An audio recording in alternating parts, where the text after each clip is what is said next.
139వ May Day కార్యక్రమాన్ని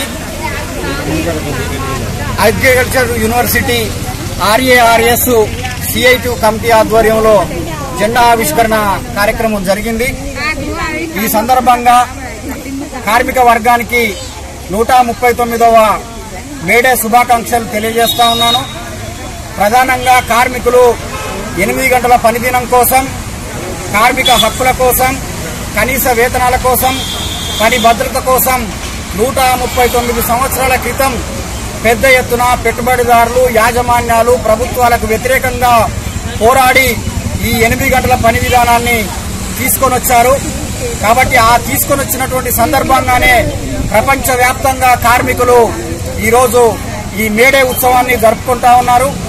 కానీ ఇప్పుడుండేటువంటి పాలకవర్గం 8 గంటల పని విధానం అనేటువంటి దాన్ని తీసేసి ఈరోజు 12 గంటలు, 13 గంటలు, 14 గంటలు అనేటువంటిది పనులు చేయిస్తా ఉన్నారు.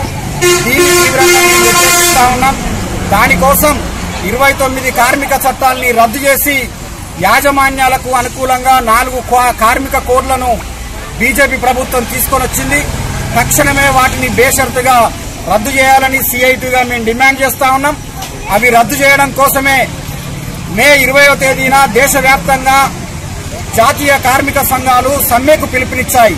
ఆ సమ్మెలో కార్మిక వర్గం అంతా కూడా పాల్గొని జయప్రదం చేయాలి. దాంతో పాటు అగ్రికల్చర్ యూనివర్సిటీలో పనిచేస్తుండేటువంటి టైమ్ స్కేల్ ఉద్యోగులందరినీ కూడా పర్మనెంట్ చేయాలని ఈ సందర్భంగా మేము డిమాండ్ చేస్తా ఉన్నాం. దాంతో పాటు కాంట్రాక్టు, అవుట్సోర్సింగ్ పద్ధతిలో ప్రస్తుతం పనిచేస్తున్నారు. పనిచేసేటువంటి కార్మికులందరికీ కూడా టైమ్ స్కేల్ ఇవ్వాలి. టైమ్ స్కేల్ ఇచ్చేంత వరకు కనీస వేతనం 26,000 రూపాయలు కాంట్రాక్టు కార్మికులకు ఇవ్వాలని చెప్పేసి ఈ సందర్భంగా మేము డిమాండ్ చేస్తా ఉన్నాం. నా పేరు రాగుల రమేష్, CIT రాష్ట్ర కార్యదర్శి. కార్మికుల ఐక్యత, కార్మికుల ఐక్యత. May Day May Day May Day May Day May Day.